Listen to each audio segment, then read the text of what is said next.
جی students, آج ہم جو ہے وہ حضرت خنسہ رضی اللہ تعالی عنہ کی جو شاعری ہے وہ پڑھنے جا رہے ہیں۔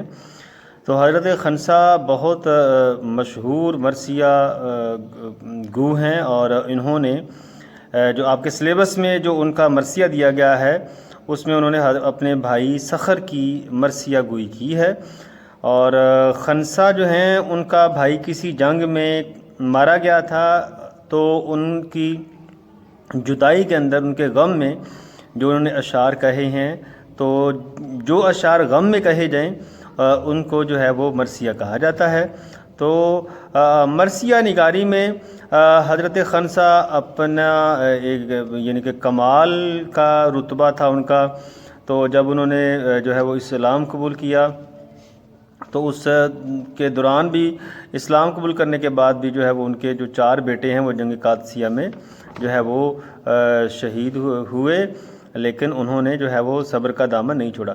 اچھا، اس کے اندر ایک اور بھی چیز ہے کہ خنسہ، ان کا اصل نام جو تمادر بنت عمر تھا، تو خنسہ ان کو کیوں کہا گیا؟ ان کی خوبصورتی کی وجہ سے جو ہے ان کو جو ہے وہ خنسہ کا لقب دیا گیا ہے۔ تو اب ہم چلتے ہیں جی ان کی شاعری کی طرف، جو انہوں نے مرثیہ اپنے بھائی کی جدائی میں کہا ہے۔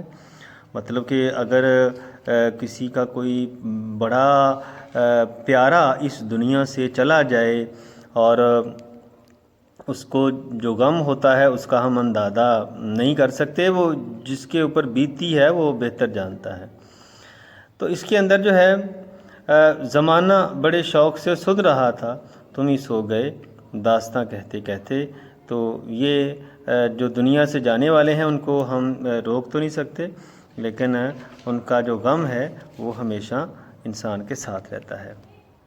جی عزیز طلباء، اگر میں آپ کی کتاب پہ دیکھوں تو یہاں پہ دیکھیں الشاعرہ، شاعرہ کا تعارف دیا گیا ہے، اور ان کا نام جو ہے، لقب جو ہے وہ خنسہ ہے، نام ان کا تمادر بنت عمر ہے۔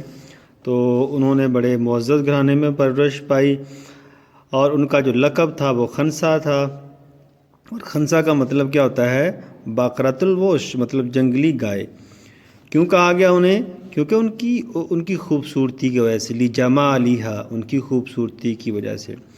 تو یہ ان کا جو ہے وہ تعارف ہے۔ اور جو آپ نے اس کا سیاق و سباق بھی لکھنا ہے، تشریح کے اندر نا سب کچھ لکھ دیجئے گا کہ یہ انہوں نے کیوں کہے تھے اشعار، اور تھوڑا سا تعارف بھی شاعرہ کا کروا دیجیے گا، ٹھیک ہے؟ تو میں ڈسکرپشن میں لکھ بھی دوں گا آپ کے لیے۔ تو اب ہم چلتے ہیں جی اس کے ترجمے کی طرف، جو خنسہ نے اپنے بھائی کی جدائی میں اشعار کہے تھے۔ اچھا جی، کہتی ہیں خنسہ، وَإِنَّ صَخْرًا لَوَا عَلَيْنَا، اور بے شک صخر لَوَا عَلَيْنَا، ہمارا محافظ تھا، وَسَجِّدُنَا، اور ہمارا سردار تھا، سید سردار تھا، وَإِنَّ صَخْرًا اِذَا نَشْتُ لَنَحَّارٌ، اور بے شک صخر ایسا تھا جب ہم سردیوں میں بھوکے ہوتے، قحط زدہ ہوتے، لنحار، تو وہ اونٹوں کو ذبح کرنے والا تھا۔ اچھا دیکھیں، نہر اور ذبح تو یہ فرق ہے تھوڑا سا۔ نہر کیا جاتا ہے اونٹ کو، تو آپ جانتے ہوں گے کہ اونٹ کی ٹانگ باندھ کے اس کا جو نہر کرتے ہیں، اس کی گردن پہ چھری چلاتے ہیں۔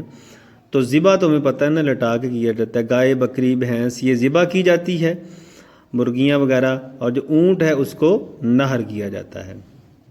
تو دیکھیں، انہوں نے جو پہلی صفت بیان کی ہے، ہمارا محافظ تھا، روشن چراغ تھا نہ رہا، ایک روشن دماغ تھا نہ رہا، ٹھیک ہے؟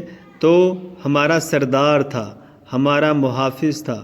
اور یہاں پہ اس شعر میں انہوں نے ان کی سخاوت کو ظاہر کیا ہے کہ جب ہم سردیوں میں قحط زدہ ہوتے، قحط پڑ جاتا، تو اونٹوں کو ذبح کر دیا کرتا تھا، نہر کیا کرتا تھا۔ اس کے بعد کہتی ہیں، وَإِنَّ صَخْرًا لَمِقْدَامٌ إِذَا رَكِبُوا، اور بے شک صخر جب سوار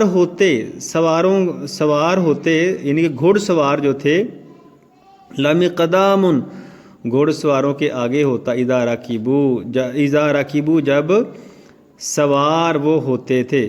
اس سے مراد یہ ہے کہ جب وہ سوار ہوتے تو ان کے آگے ہوتا تھا، مطلب کہ گھوڑ سواروں کے آگے ہوتا تھا۔ یہاں اس کی بہادری کو ظاہر کیا گیا ہے، مطلب میرا بھائی بہت بہادر تھا۔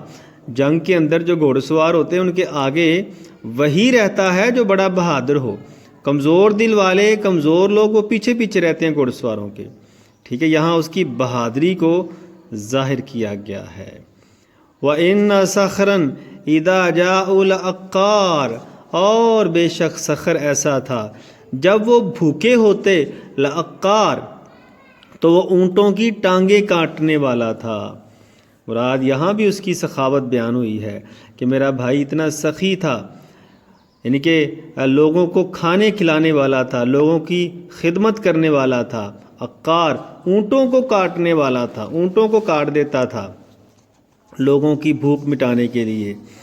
وَإِنَّ صَخْرًا لَتَأْتَمُّ الْهُدَاةُ بِهِ، اور بے شک جو صخر ہے وہ لَتَأْتَمُّ الْهُدَاةُ بِهِ، بڑے بڑے سردار اس کی پیروی کیا کرتے تھے۔ یہاں اس کی عقل مندی کو ظاہر کیا گیا ہے کہ جو سردار تھے، لَتَأْتَمُّ الْهُدَاةُ بِهِ، یعنی کہ جو بڑے بڑے رہنما ہیں، ہدات ہیں، رہنما ہیں، وہ بھی اس کے پیچھے پیچھے چلا کرتے تھے۔ اچھا جی، یہاں اس کی عقل مندی کو ظاہر کیا گیا ہے۔ كَأَنَّهُ عَلَمٌ فِي رَأْسِهِ نَارٌ، اور میرا بھائی ایسا تھا، ایسا کہ جیسے کوئی پہاڑ ہو۔ اچھا، عالم کا مطلب ویسے تو جو ہے وہ کیا ہوتا ہے، جھنڈا ہوتا ہے، لیکن یہاں پہ مراد پہاڑ ہے۔ اچھا، پہاڑ کیوں ہے؟ یہ نیچے نا انہوں نے یہ اگر آپ چیک کریں نا، یہ دیکھیں، یہ نیچے وہ دیکھیں انہوں نے مطلب بھی بتایا ہوا، کہتا ہے الہداتو کا مطلب کیا ہوتا ہے، الذین یہتدی بہم فی الامور المختلفۃ، والعلم، علم کا مطلب هو الجبل، یعنی کہ پہاڑ۔ علم کا مطلب ایسے تو ہوتا ہے وہ جھنڈا، لیکن یہاں پہاڑ مراد ہے۔ كَأَنَّهُ عَلَمٌ فِي رَأْسِهِ نَارٌ، اور میرا بھائی ایسا تھا کہ جیسے کوئی علم ہو، جیسے کوئی پہاڑ ہو جس کے چوٹی پر آگ ہے، ٹھیک ہے۔ تو یہاں پہ دیکھیں کہ جس کی چوٹی پر آگ ہو، یہ پرانے دور میں رواج تھا کہ جو سخی لوگ ہوا کرتے تھے نا، وہ پہاڑ کی چوٹی پہ آگ جلا کے رکھتے تھے رات کے وقت، تاکہ کوئی بھولا بھٹکا مسافر دور سے آگ دیکھے تو وہ سمجھ جائے کہ یہ آگ کسی سخی نے لگائی ہوئی ہے۔ تو وہ بلا روک ٹوک وہاں چلے جاتے تھے اور انہیں وہاں کھانا پانی سب کچھ رہائش وغیرہ مل جاتی تھی، ٹھیک ہے۔ یہاں پہ مہمان نوازی کو ظاہر کیا گیا ہے ان کا۔ حمالو الویتی حباتو اودیتن، کہتا ہے جھنڈے اٹھانے والا تھا، حبات اودیتن، اچھا جی، حبات اودیتن، وادیوں میں اترنے والا تھا۔ کیا بات ہے، یہاں پہ دیکھیں، یہاں اس کی بہادری کو ظاہر کیا گیا ہے۔ عزیز طلبہ، یاد رکھیں، میدان جنگ میں سب سے زیادہ خطرہ اس بندے کو ہوتا ہے جس کے پاس جھنڈا ہو، جس کے پاس علم ہو، لشکر کا علم جس کے پاس ہے۔ دشمن کی کوشش یہی ہوتی ہے کہ سب سے پہلے اس بندے کو مارا جائے۔ تو کہتی ہے کہ جنگ کے اندر علم کو پکڑنے والا میرا بھائی تھا، مطلب بہادر لوگوں کو ہی علم پکڑایا جاتا ہے، ٹھیک ہے۔ یہاں اس کی پھر بہادری ظاہر کی گئی ہے۔ اور وادیوں میں اترنے والا تھا۔ وادی میں اترنا بڑا خطرناک ہوتا ہے جناب۔ وادی میں اترنے سے مراد یہ ہے کہ آپ بڑے بہادر ہیں۔ وجہ یہ ہے کہ وادی کہتے اسے ہیں کہ دائیں بائیں پہاڑ ہیں اور درمیان میں خالی جگہ ہے۔ تو وادی میں اترا ہوا بندہ اگر وہاں پہ دشمن ہو تو اس سے بچنا بہت مشکل ہو جاتا ہے۔ تو وادی میں اترنا مطلب کہ جیسے دیکھو نا، وہ غزوہ حنین جب ہوئی تھی تو وہ وادی میں ہی چھپے ہوئے تھے نا، حنین بنو حوازن، تو انہوں نے اوپر سے تیر اندازی کی جس کی وجہ سے مسلمانوں کو کافی نقصان اٹھانا پڑا۔ شہاد اندیتن، اور محفلوں میں حاضر ہونے والا تھا۔ للجیش جرار، لشکروں کو کھینچنے والا تھا۔ جرار کا مطلب کھینچنا۔ اچھا، یہاں پہ دیکھیں، یہ جو کہتی ہیں کہ وہ محفلوں میں حاضر ہونے والا تھا، دیکھیں جو محفل ہوتی ہے، پرے پنچایت ہوتی ہے، اس میں عقل مند لوگوں کو ہی بلایا جاتا ہے نا فیصلے کرنے کے لیے۔ ایسا تو نہیں ہوتا کہ ہر بندے کو جو بھی عقل مند نہیں ہے اس کو بھی وہاں پہ بلا لیا جائے جی آپ ہمارا فیصلہ کریں، ٹھیک ہے. تو یہاں پہ پھر ان کی عقل مندی کو ظاہر کیا گیا ہے. لیکن آخر میں وہ کیا کہتی ہیں، زمانہ بڑے شوق سے سن رہا تھا تم ہی سو گئے، داستاں کہتے کہتے کہتی فی جوف رمس مقیم قد تضمنہ، پرانی قبر میں پڑا ہوا ہے، تضمنہ اس کو اپنے اندر لیا ہوا ہے، اپنے اندر سمیٹا ہوا ہے، کس نے، فی رمسہ مقمطرات و احجار، اور قبر کے اندر، پرانی قبر کے اندر پتھروں نے اور چٹانوں نے اس کو اپنے اندر لیا ہوا ہے. ٹھیک ہے جی.